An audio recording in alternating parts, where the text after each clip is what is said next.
하나님의 말씀은 누가복음입니다. 누가복음 15장 25절에서 32절 말씀입니다.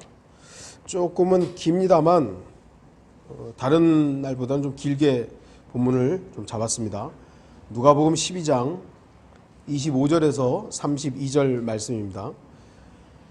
제가 말씀을 읽도록 하겠습니다.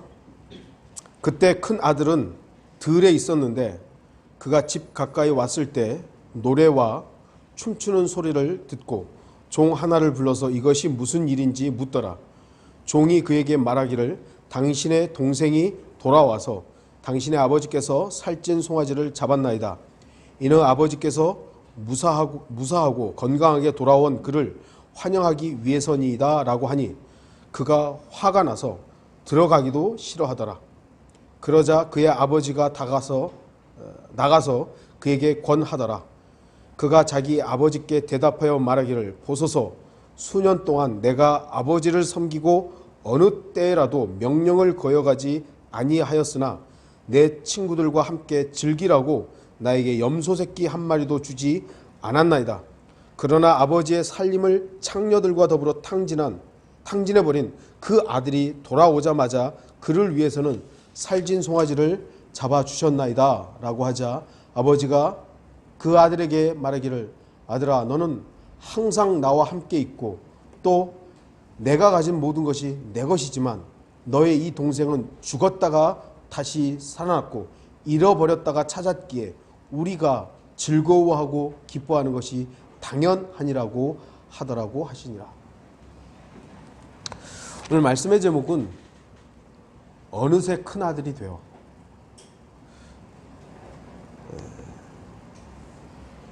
상당히 좀 의미심장한 제목입니다. 오늘 본문 말씀은 거의 모든 기독교인들이 잘 알고 있는 내용입니다. 탕자의 비유라고 하죠. 저 역시도 탕자의 비유에 대해서 설교를 몇 차례 했던 기억이 있습니다.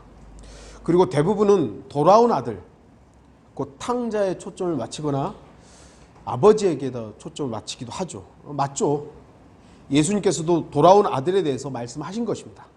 하지만 말씀의 내용을 돌아온 작은 아들에게만 초점이 맞춰져 있지는 않습니다. 분량은 좀 다르지만 큰 아들에 대한 내용도 주님께서는 많은 분량으로 다루셨습니다. 11절부터 이 비유의 말씀이 시작되죠. 그리고 오늘 본문의 25절부터는 큰아들에 대해서 언급이 됩니다. 그러니까 대략 한 8구절이 큰아들에 대해서 얘기를 하고 있는데요. 결코 작은 분량은 아니죠. 그렇기 때문에 우리는 오늘 주제에 맞추어 큰아들에게 좀 초점을 맞추려고 합니다. 제가 한 글을 읽어드리겠습니다. 오늘 설교를 하게 된 주요한 내용이기 때문에 제가 조금은 깁니다만 이 글을 좀 읽어드리겠습니다. 이건 저의 글이 아니라 어떤 분이 쓰신 글이에요. 유명한 비유입니다. 누구의 관점에서 보는가에 따라 탕자의 비유라고도 하고 잃은 아들을 찾은 아버지 비유라고도 합니다. 자기 몫의 재산을 받아 자기 마음대로 자기 가고 싶은 대로 살다가 허랑방탕해 돌아온 아들, 그런 아들을 달려나가 용서하고 환대하는 아버지의 따뜻하고 복된 이야기입니다. 그런데 또 다른 아들이 있습니다. 집을 나간 동생 몫까지 아버지와 가족을 건사하고 성실하게 일하며 자신의 책임을 다한 첫째 아들입니다. 가족으로서 의무를 저버리고 자기 몫을 챙겨 자기 마음대로 살다 허랑방탕해 돌아온 동생이 반갑지 않습니다. 그를 환대하는 아버지가 달갑지 않습니다. 나는 둘째 아들이었습니다. 고1 때 처음 교회에 출석해 주님을 만나고 거듭난 이후 나는 죄책감을 갖고 살았습니다. 마치 둘째 아들처럼 하나님의 사랑을 배반하고 하나님과 사람 앞에 죄인으로 살았다 생각되었습니다. 죄를 깨닫기도 전에 실제 어려서부터 내 삶에 가득했던 거짓말, 도둑질, 폭력 등에 대한 죄책감이 컸습니다. 그래서 하나님의 사랑이 더 컸습니다. 그래서 구원의 은혜가 더 감사했습니다. 그래서 다른 사람으로 살아야 한다는 부담감도 책임감도 컸습니다. 그렇게 신앙생활을 하면서 시간이 흘렀습니다. 담배도 끊고 술도 거절하고 종교적 열심과 열정으로 살았습니다. 복음 전도에 열심이었고 우상 숭배 타파에 앞장섰고 윤리적 실천을 중시했습니다. 그런데 어느 순간 내가 첫째 아들이 되었다는 것을 보게 됩니다. 신앙은 이래야 하고 믿는다는 저래야 하고 성경과 교리와 전통을 내세웁니다. 다른 것을 용납하지 못하고 충고, 조언, 비판, 평가 등 기회가 있을 때마다 옳고 그름을 따집니다. 믿음의 확신이 커서 죄책감, 빚진 마음이 작아지고 선민의식, 자신감이 넘쳐납니다. 오늘 묵상 말씀을 읽으며 예전에는 이 말씀을 읽을 때 둘째 아들 같은 나를 용서하고 환대하며 사랑해 주신 하나님께 감사하며 읽었는데 어느 순간 첫째 아들의 시각으로 첫째 아들과 같이 다른 사람들을 연약한 사람들을 보고 있는 나를 보게 됩니다. 여전히 사랑 많으신 아버지 하나님께서는 둘째 아들이었던 나를 용서하고 환대해 주셨듯이 여전히 첫째 아들을 이해하고 다독이듯이 어느새 첫째 아들과 같이 시기하고 질투하며 교만하고 스스로 높아진 나를 용서해 주시고 회복시켜 주소서라고 이렇게 이제 글이 되어 있어요. 저는 이 글을 읽고 내 모습이구나.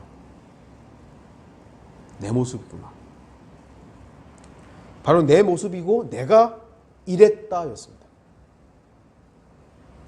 여러분은 어떻습니까? 우리는 어느새 큰아들이 되어 있는 것은 아닙니까? 오늘 본문을 보십시오. 큰아들은 동생의 귀한 소식을 들었지만 전혀 기쁘지 않았습니다. 아버지와는 전혀 다른 감정에 사로잡혔습니다. 아버지는 너무 기뻐가지고 그 그지러운 아들을 끌어안고 입 맞추는데 큰아들은 아버지와 별개의 감정을 가지고 있죠. 화가 납니다. 왜 그렇습니까? 작은 아들은 큰아들인 자신과는 전혀 다른 삶을 살았기 때문입니다.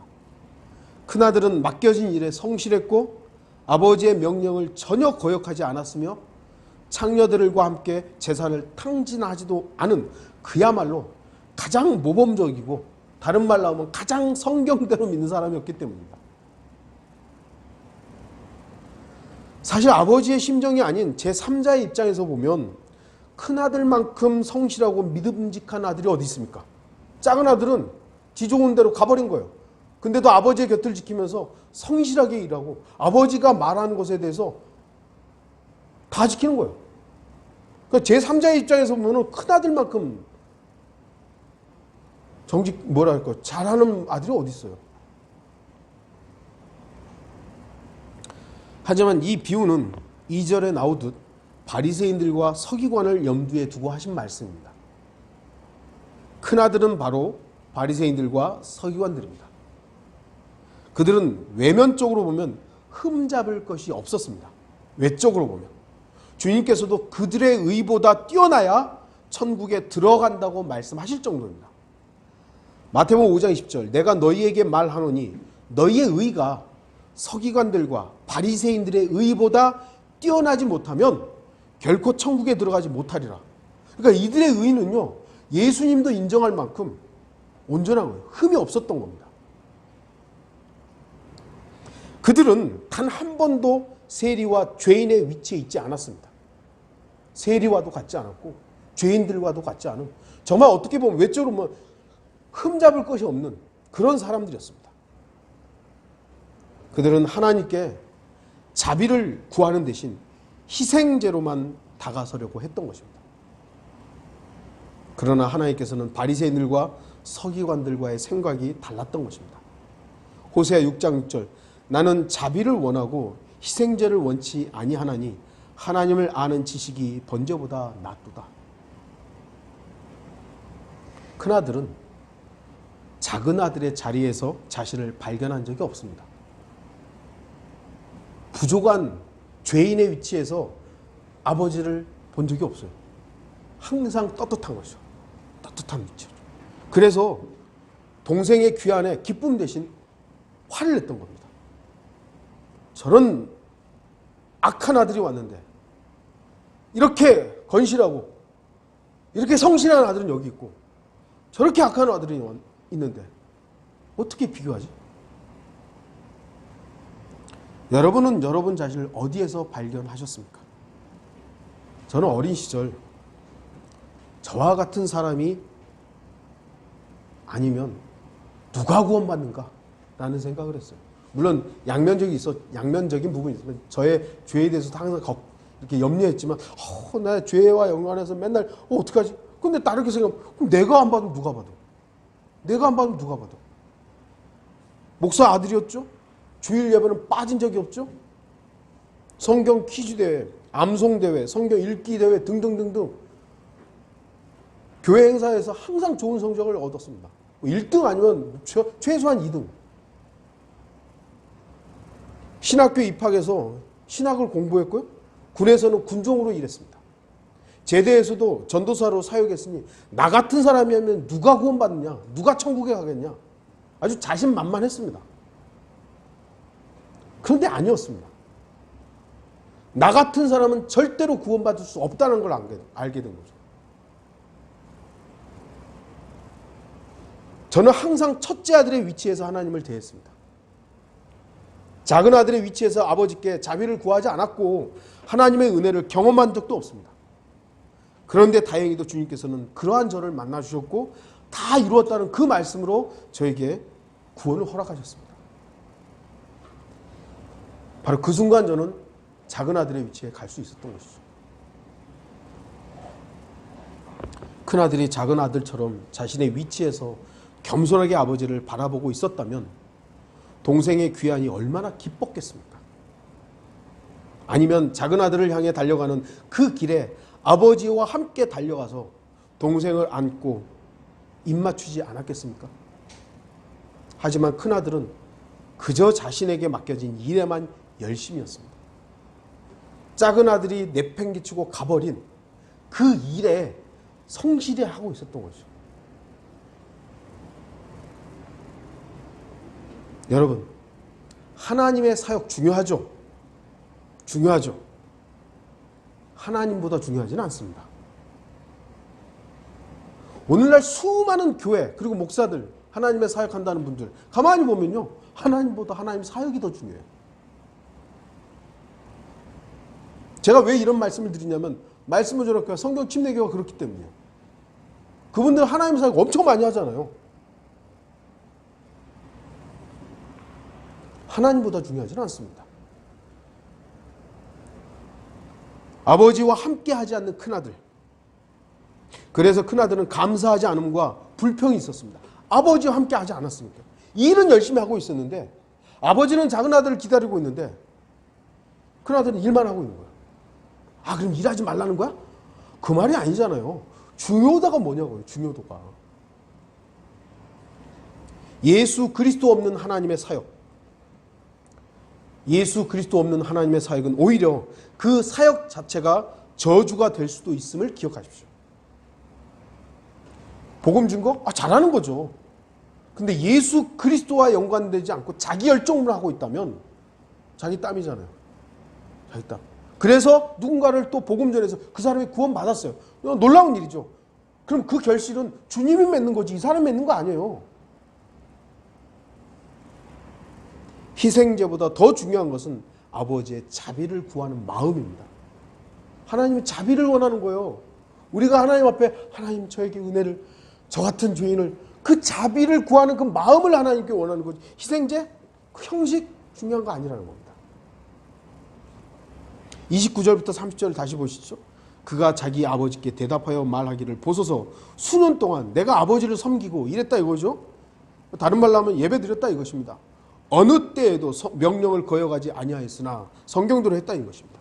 내 친구들과 함께 즐기라고 나에게 염소 새끼 한 마리도 주시지 않았나이다.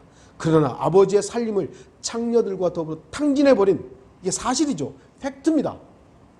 아버지의 이 아들이 돌아오자마자 그를 위해서는 살찐 송아지를 잡아주셨나이다.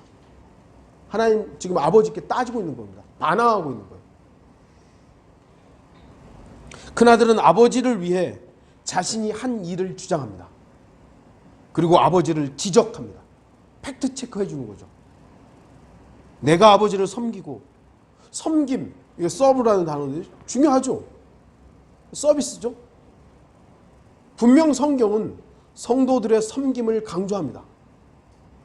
섬김, 다른 말로 한다면 예배, 성도들에게 있어서 양보할 수 없는 삶입니다. 그러나 은혜를 알지 못하는 섬김은 자기 땀이며 자기 오름일 뿐입니다. 그리스도인은 내가 주님을 위해 무엇을 했느냐가 아닙니다. 주의하세요. 내가 주님을 위해서 뭘 했지? 내가 주님을 위해서 어떻게 살았지? 내가 주님을 위해서 뭘 했지? 그게 아니에요. 먼저가 아니에요. 주님께서 나를 위해서 무엇을 했느냐? 주님은 나를 위해서 얼마나 많은 것을 했느냐? 이게 우선이에요. 십자가는 내가 한 일이 아닙니다.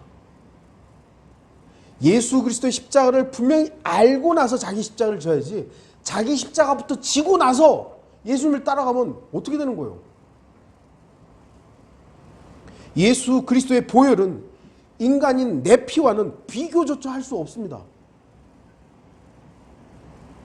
그리고 여전히 중보하고 계신 주님의 사역은 내가 흉내낼 수도 없습니다. 아버지를 기쁘게 할 수 있는 일은 아버지와 함께 하는 거예요.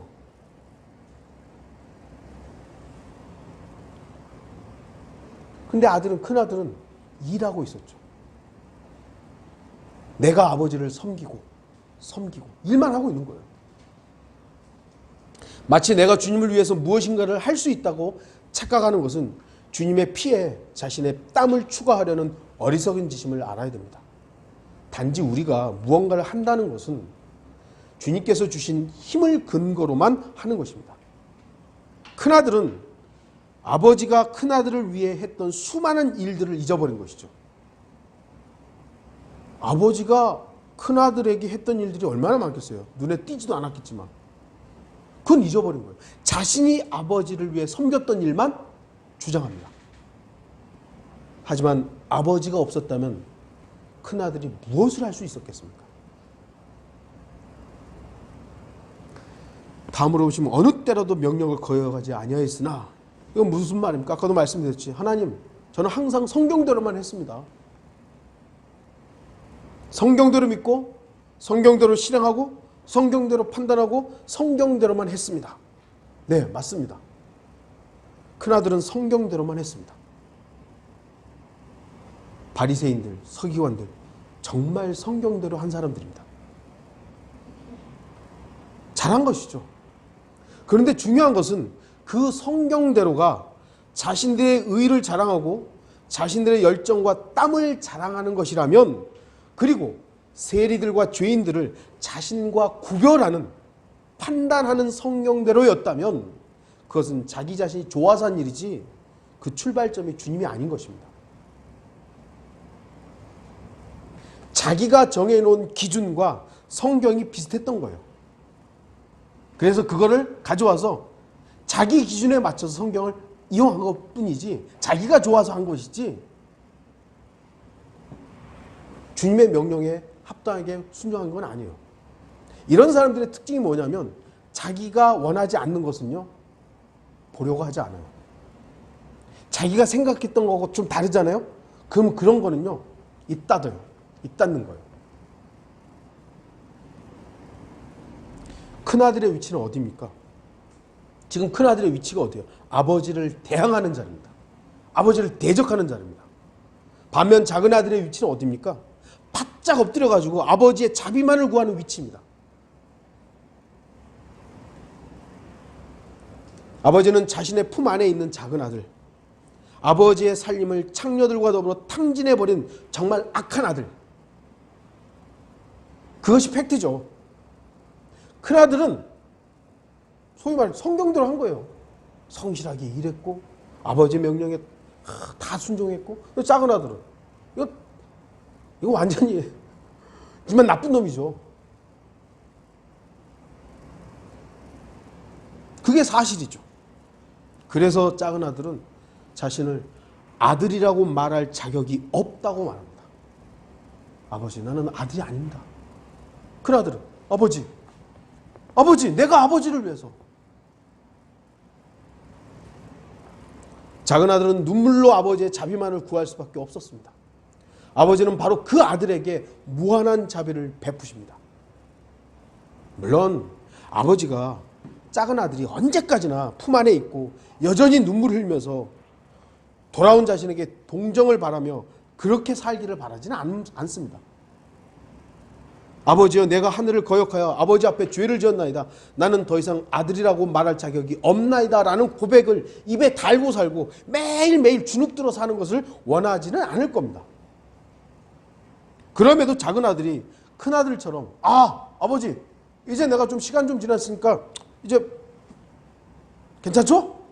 아버지한테 이제 할게요. 마음대로 할게요. 형님처럼 그걸 바라는 것도 아니잖아요. 31절에서 32절 보십시오. 아들아, 너는 항상 나와 함께 있고 또 내가 가진 모든 것이 내 것이지만 너의 이 동생은 죽었다가 다시 살아났고 잃어버렸다가 찾았기에 우리가 즐거워 기뻐하는 것이 당연하니라. 너는 항상 나와 함께 있고. 굉장히 중요한 말씀입니다.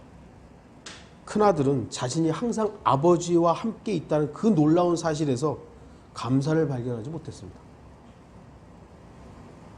그것이 당연하고 자신이 누려야 할 권리라고 생각했고, 어쩌면 아버지는 자기 자신 때문에 유익을 얻는다고 생각했을지도 모릅니다. 작은 아들은 도망가 버리고 없어져 버리고 작은 아들이 하는 일까지 내가 도맡아서 하니까 내가 일하는 것으로 아버지가 유익을 취하고 있다, 이렇게 착각했을지도 모르죠.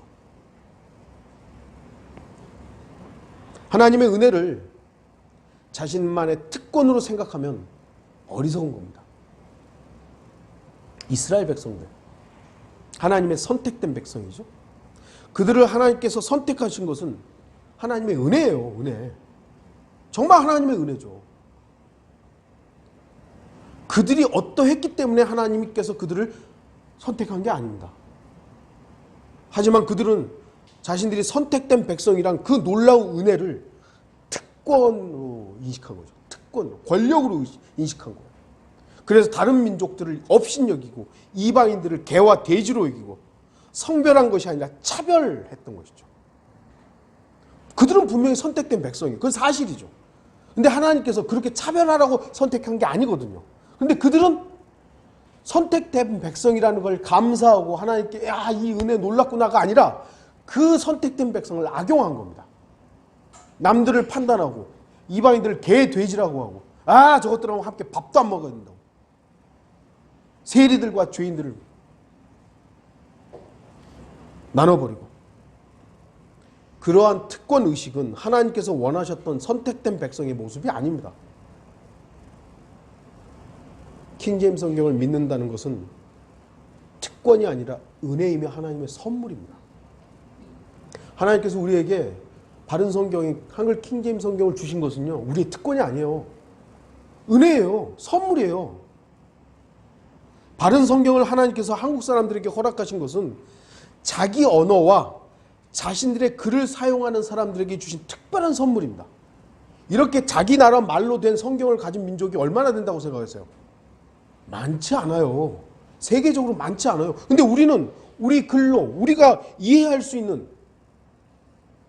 성경을 가지고 있잖아요. 바른 성경. 이건 정말 놀라운 은혜죠. 선물이죠. 하지만 이 선물이자 은혜를 자기 자신들만의 특권으로 알고 있다면 그들은 큰아들이 된 겁니다. 지난주에 제가 보신 분들 있겠습니다만 성경침례교회 담임 목사가 몇몇 지역교회와 목사들의 이름을 거명하면서 한글 킹제임스 성경을 쓸 자격이 없다라고 주장을 했습니다. 저도 거기에 들어가 있더라고요. 그리고 김기준 목사, 유승모 목사, 또 조영훈 목사 이렇게 하면서 이 사람들은 한글 킹제임스 성경을 쓸 자격이 없대요. 그 자격을 도대체 누가 주는 거죠?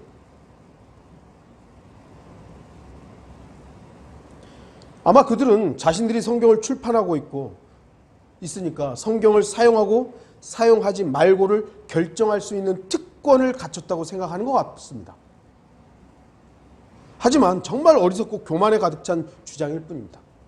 처음 한글 킹제임스 성경이 출판되었을 때 얼마나 감사하고 감격했겠습니까? 저도 처음에 직접적으로는 아니지만 1994년에 4월 15일 날 신구약, 그때는 그 성경침례교회 멤버는 아니었습니다만 서점에서 그걸 탁 받아들고, 야, 정말 이게 중요한 성경이 나왔구나.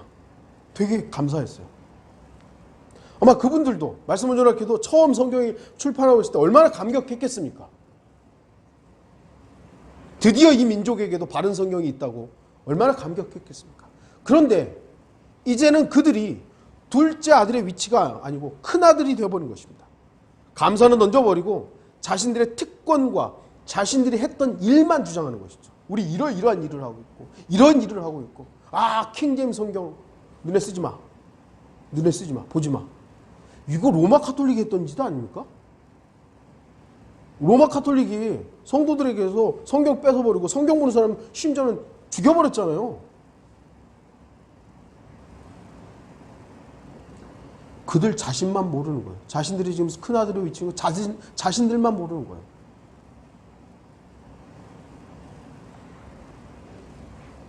하나님과 함께 한다는 것은요, 은혜이지 우리의 특권이 아닙니다. 하나님이 우리를 구원한 것은 우리의 특권이 아닙니다. 은혜고 선물이죠. 우리가 구원받았다는 것을 여러분들 감사하고 찬양해도 모자르지, 아, 저거 안 받았어. 저거 받았어. 저거 안 받았어. 제가 언젠가 말씀드렸죠. 목사는요, 예수 그리스도의 복음을 있는 그대로 전하는 사람이지 구원을 선포하는 사람들이지 누군가의 구원을 판단하는 구원 감별사가 아니에요. 그런데 어떤 작자들이 그러잖아요. 너 구원 받았어. 너 안 받았어. 너 구원 받았어. 너 안 받았어. 지가 하나님입니까? 아버지가 이렇게 말하죠. 내가 가진 모든 것이 네 것이지만 아버지와 함께하는 큰아들은 아버지의 것이 자신의 것이라는 놀라운 사실을 발견하지 못했습니다. 아버지의 것은 아버지의 것, 내 것은 내 것. 그러니까 아버지 것을 누리는 삶을 살지 못하고 그는 아버지를 위해 봉사하고 섬기는 것이 노동이라고 생각했던 것이요. 그리고 자신이 노동의 대가로 얻은 결과물을 지키기 위해 더욱더 아버지의 명령을 혼신의 노력을 기울였을 것입니다. 그러나 큰아들은 아버지와 함께 있다는 그 놀라운 사실이 모든 것이라는 사실을 알지 못했습니다. 왜 그리스도인이 구원이란 놀라운 은혜를 값없이 받았으면서도 그것을 누리지 못하는 겁니까? 지금 저와 여러분들이야 이제 구원받았다는 것에 대해서 주님의 약속과 주님의 영원한 보장 때문에 안심하고 있죠. 근데 여전히 구원으로 갈등하는 사람들이 있고 여전히 그거 가지고 위협하는 목사들이 있고 주님의 모든 것을 누리지 못하고 여전히 믿음 생활을 자유함 가운데 감사함 가운데 하는 게 아니라 힘들고 노역으로 생각하는 거죠. 아버지와 함께 있다는 그 사실을 잊고 아버지의 것이 곧 내 것이라는 사실도 알지 못하는 것입니다. 아버지의 것은 아버지의 것, 내 것은 내 것. 그러니까 내 것을 지키기 위해서 더 일해야 하고 더 성경대로 살아야 한다는 자기 의와 자기 오름으로만 가득 차게 되는 것입니다. 하나님의 사역? 하나님의 사역이에요. 말 그대로. 성령의 열매? 성령의 열매인 거예요. 내 것 없어요. 내가 뭔가를 열심히 해서 뭔가를 했다 해도 이거는 아버지 것이에요. 내 거 아니에요.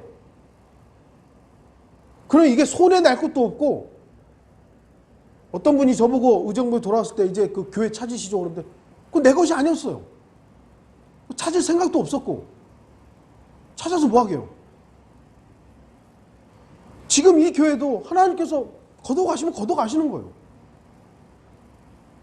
내 것이 어디 있는데요. 그런데 이게 착각이 되는 거예요. 교회도 내 거, 뭐 출판사도 내 거, 학교도 내 거, 다 내 거인 거예요. 다 내 거. 그러니까 이걸 부여잡고 누군가에게 안 뺏기려고 요거 좀 누가 뭐라 그러면 저 마귀 자식 이래버리는 거예요. 큰아들도 마찬가지죠. 자기가 일해오고 아버지한테 지금 아버지로부터 인정받고 있는 이 지위를 안 뺏겨야 되는데 작은 애들이 와버린 거예요. 그래가지고 거기서 잔치가 벌어지고 있는 거예요. 내 것 뺏기는 것 같거든요. 그 화가 나는 것이죠.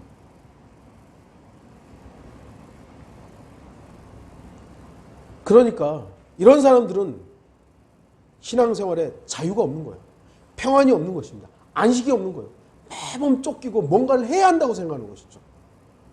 거리 설교 안 나가면 불안하고, 복음 증거 안 하면 왜 내가 안 했지? 불안하고, 예배 한번 빠지면 막 그냥 이거 내가 빠지면 안 되는데 막 달달달 떨리고, 심지어 어떤 사람은 11조 안 하면 내가 왜 하나님 것을 왜 도둑질했을까?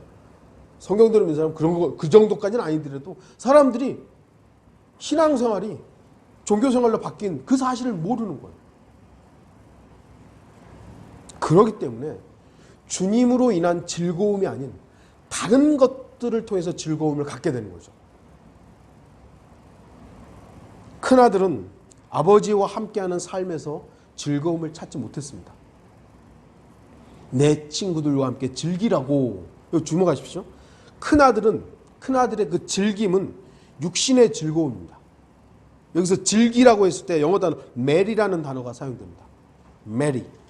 성경에서 29번 사용되는데 요한계시록의 맨 마지막으로 사용됩니다. 요한계시록 11장 10절.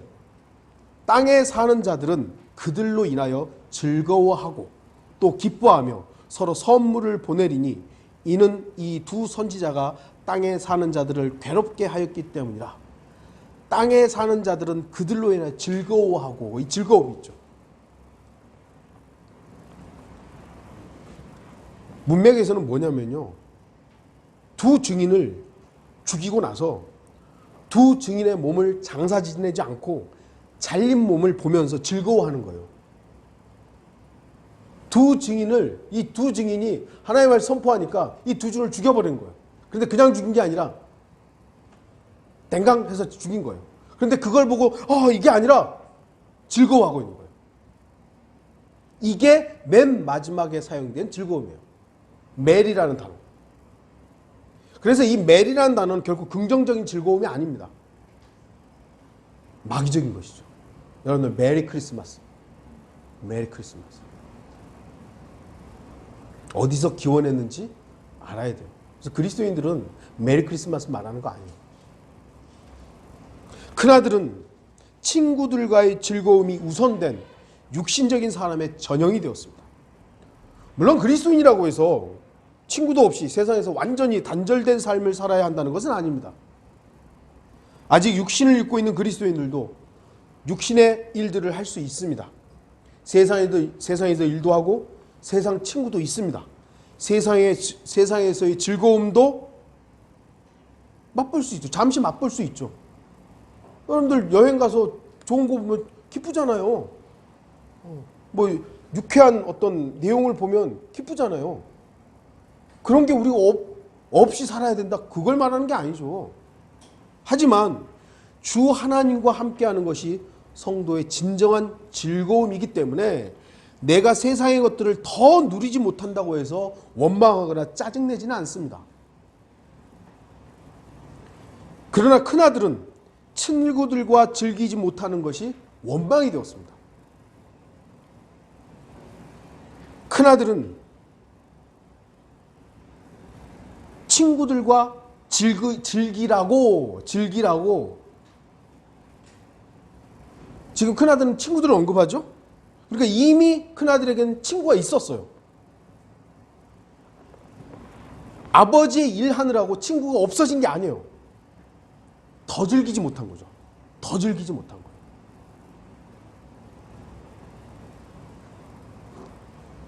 큰아들은 아버지를 섬기는 것 때문에 친구들과 더 즐기지 못했다고, 내 육신이 원하는 만큼 더 즐기지 못했다고 아버지를 원망하는 겁니다. 신실한 성도는 세상을 더 갖지 못했다고, 세상을 더 즐기지 못했다고 아버지 하나님께 짜증내지 않습니다. 아버지 하나님, 내가 세상에서 좀 더 부자로 살아야 되는데 왜 저는 이 정도밖에 못 살아요? 그러지 않아요. 세상에서 더 즐겨야 되는데 내가 주일날 예배 드린다고 난 즐기지 못. 그런다고 짜증내지 않아요. 왜냐하면 아버지와 함께하는 즐거움이 진정한 기쁨을 알기 때문이다. 너의 이 동생은 죽었다가 다시 살아났고 잃어버렸다가 찾았기에 우리가 즐거워하고, 여기서 쓰는 단어는 메리가 아니에요. 글래드라는 단어예요. 똑같은 즐김, 즐거워하고 이건데, 큰아들이 썼던 것은 메리라는 단어인데 아버지가 쓰는 단어는 글래드라는 단어예요. 이게 당연하다고. 우리가 즐거워하고 아버지와 함께하는 기쁨과 친구들과 즐거워하는 게 다른 거예요.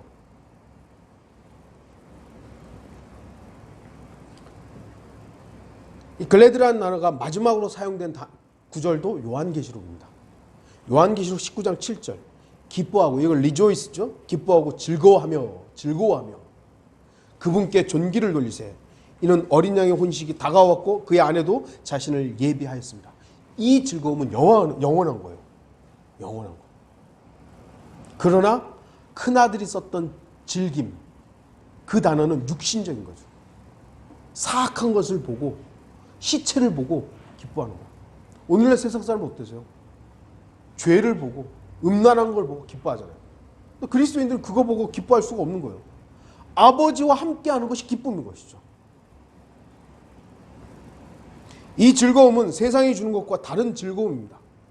여러분은 주님과 함께 함으로 얻는 즐거움이 있습니까? 예수 그리스도와 동행하면서, 아버지와 동행하면서 누리고 있는 그 즐거움이 있습니까? 기쁨이 있습니까? 그게 없다면 여러분 잘 점검해야 돼요. 왜 없지?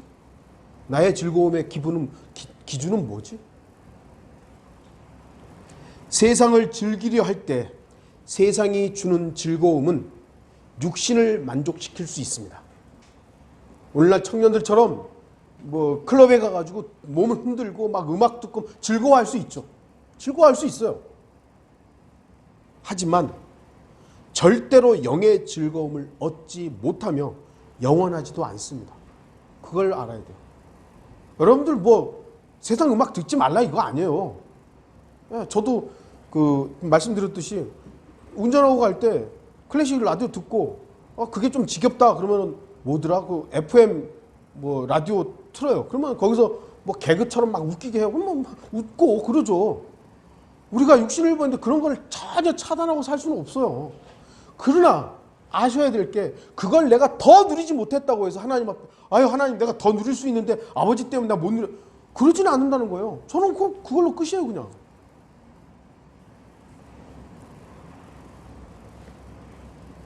섬김이 감사가 아닌 노동이 될 때 그 섬김은 대가를 바라게 되고, 그 대가는 결국 자신의 육신의 즐거움을 위해 자기 주장을 하게 됩니다. 하나님을 우리가 섬기는 이유가 뭐죠? 대가 바라고 여러분 생각하세요? 예배 여러분 대가 바라고 예배 드리세요? 아니잖아요. 감사해서, 아버지의 사랑이 너무 놀라워서, 사랑에 기인해서 우리가 아버지를 섬기는 거예요. 예수 그리스도를 높이고. 그런데 이게 어느 순간 교회에 오는 게 노동이 돼버리는 거예요. 섬김이 아니라, 기쁨이 아니라, 오늘도 가야 되는구나.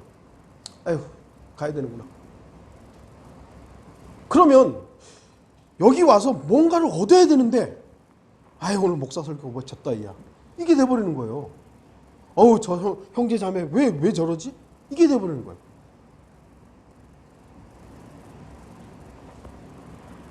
여러분이 주님을 섬기고 다른 성도들을 섬기는 그 섬김은 감사가 원인이 되어야 합니다.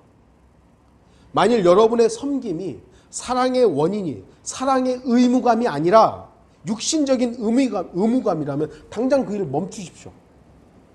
먼저 사랑을 회복하세요. 그리고 하세요. 뭐가 됐든지 간에. 사랑하면 뭐죠? 더 주고 싶잖아요. 어떤 자매님은 여기 오려고 반찬 주면 새벽에 일어나가지고 반찬 준비하는 거예요. 왜죠? 사랑하니까. 억지로 시켜보세요. 하나. 됐어. 사랑에 기인해서 여러분들이 섬겨야 되는 거예요. 그래야 되는 것인데, 큰아들은 뭐예요? 자기 즐거움이 아버지와 함께하는 게 아니라 친구들과 더 즐기지 못한 이것에 있었기 때문에 감사가 아닌 것이죠. 그리고 자기가 했던 그 일이 아버지를 섬기는 게 아버지한테 지금 대항하고 있는 거예요. 나 아버지를 이만큼 했는데.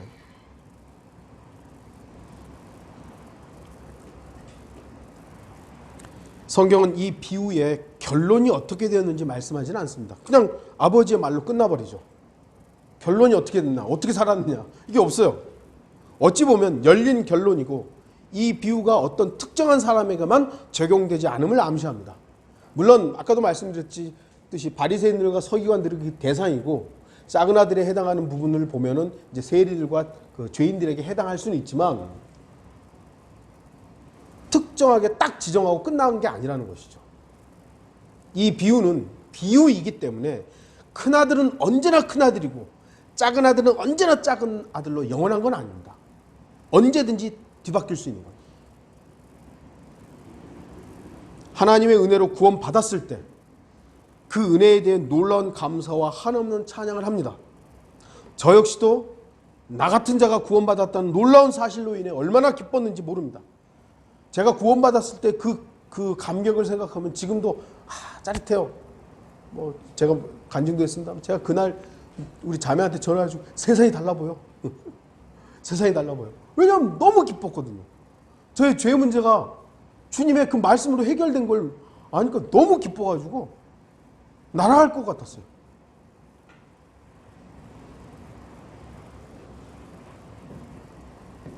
그런데 킹제임스 성경을 더 공부하고 세대적 지리를 공부하고 성경 침례교회 청년부 활동을 하고 거리에서 설교하고 신학원에서 공부하면서 저도 모르는 사이에 둘째 아들에서 첫째 아들이 되어버렸습니다. 그 당시에는 그 사실을 몰랐습니다. 왜냐하면 저는 하나님을 잘 섬기고 있었고 아버지의 명령을 어기지 않기 위해서 성경대로 하려고 최선을 다하고 있었기 때문입니다. 무엇보다도 일반 기독교인들보다 더 올바른 실행을 하고 있다고 자신했기 때문입니다. 남들 하지 않는 거리에서 설교하고 막 어디에 가서나 막 전도지 주고 복음 전하면서 구원받으라고 이러고 있었거든요. 더 올바른 실행을 하고 있었기 때문에 내가 항상 잘하고 있고 아버지 일을 하고 있다고 생각하기 때문에 안 보였던 거예요. 내 위치가 안 보였던 거예요. 그러면서 아버지와 함께 있으면서도 그 자체가 놀라운 은혜임에도 그걸 잊은 거죠. 내가 이렇게 잘하고 있구나. 야, 나는 이렇게 하는데 저 사람들 저렇게 안 해. 킹제임스 성경 이렇게 오는데 저 사람들 성경도 안 받아들인다고. 아버지의 놀라운 생명력을 누리지 못하고 항상 내가 아버지를 위해서 무엇인가를 해야 한다고 생각합니다. 내가 하나님을 위해서 뭘 하지? 내가 하나님을 위해서 뭘 하지? 그래, 이번 주는 이걸 해야지, 저걸 해야지. 항상 그렇게 살았죠. 아버지의 모든 것으로 살기보다 내가 아버지를 위해 무언가를 해야 한다는 그 중압감에 살아야 했습니다. 물론 이 경험은 저의 경험이기 때문에 여러분과 똑같지는 않아요. 하지만 우리 자신이 항상 작은 아들의 위치에서 아버지의 모든 것으로 살지 않는다면 우리 역시 어느새 큰 아들이 되어 있는지도 모릅니다. 결론을 맺겠습니다. 바리새인들과 서기관들은 자신들의 기준으로, 자신들의 성경적인 기준으로 세리들과 죄인들을 판단했습니다. 그리고 예수 그리스도께서 그들과 함께 먹는다는 것을 바로잡으려고 했죠. 어떻게 주님, 죄인들하고 세리들하고 같이 먹습니까? 이건 옳은 일이 아닙니다. 그들은 자기 자신을 바로잡지 않고 다른 사람에게만 집중했습니다. 큰아들은 자기 자신에게 있는 것이 아닌 내가 하지 않은 일들에 집중했던 것이죠. 작은 아들은 창녀들과 다 탕진하고 왔거든요. 그것만 보인 거예요. 큰아들은 자신과 함께하는 아버지를 보지 못했습니다. 그러나 둘째 아들은 벗어났던 아버지를 자신 안에 회복하려고 돌아온 것입니다. 저는 모든 것을 다 가진 큰아들보다 아버지를 얻은 작은 아들이 되기를 바랍니다. 주목하십시오. 아버지를 얻는 게 모든 걸 얻는 게 아닙니까? 그런데 큰아들은 그 놀라운 사실을 알지 못했던 겁니다. 아버지가 항상 나와 함께 했는데 그걸 잊어버리고 자기가 하고 있는 일에만 집중했던 것이죠. 다시 한번 나 자신을 보았으면 합니다. 나는 둘째인가 첫째인가? 저도 어느 순간 누군가를 저의 기준으로 판단하고 정죄하는 자리에 설 때가 있음을 고백합니다. 저도 여전히 그럴 때가 있어요. 하지만 지금은 그 자리에서 멈춰 있지 않으려고 합니다. 즉각적으로 작은 아들의 위치로 돌아와 나와 같은 자를 구원하시고 변화시키신 주님의 은혜 앞에 무릎 꿇으려고 합니다. 그리고 주님께서 항상 나와 함께 하신다는 그 놀라운 사실이 나의 능력이지 내가 한 일 때문에 나를 주장하는 어리석음을 중단하려고 합니다. 주님, 내가 그래도 베델 독립침례교회 목사로서 설교 매주 하잖아요. 그 뭐가 중요합니까? 아까도 하나님이 나를 위해서 하시는 일들, 아버지가 나를 위해서 하시는 일들, 그게 놀라운 겁니다. 그게 더 감사한 일이고, 그걸 잊어버리면 내가 하나님을 위해서 뭔가를 한 이걸로 나를 주장하고 아버지 왜 이러십니까? 라고 대항하게 되는 겁니다. 하나님은 자비를 원하시는 겁니다. 우리한테 뭐 하라고 희생제? 그거보다 자비. 나에게 자비를 구해라. 이러한 부분에 있어서는 우리 모든 성도가 저와 같기를 바랍니다. 다 같이 기도하시겠습니다.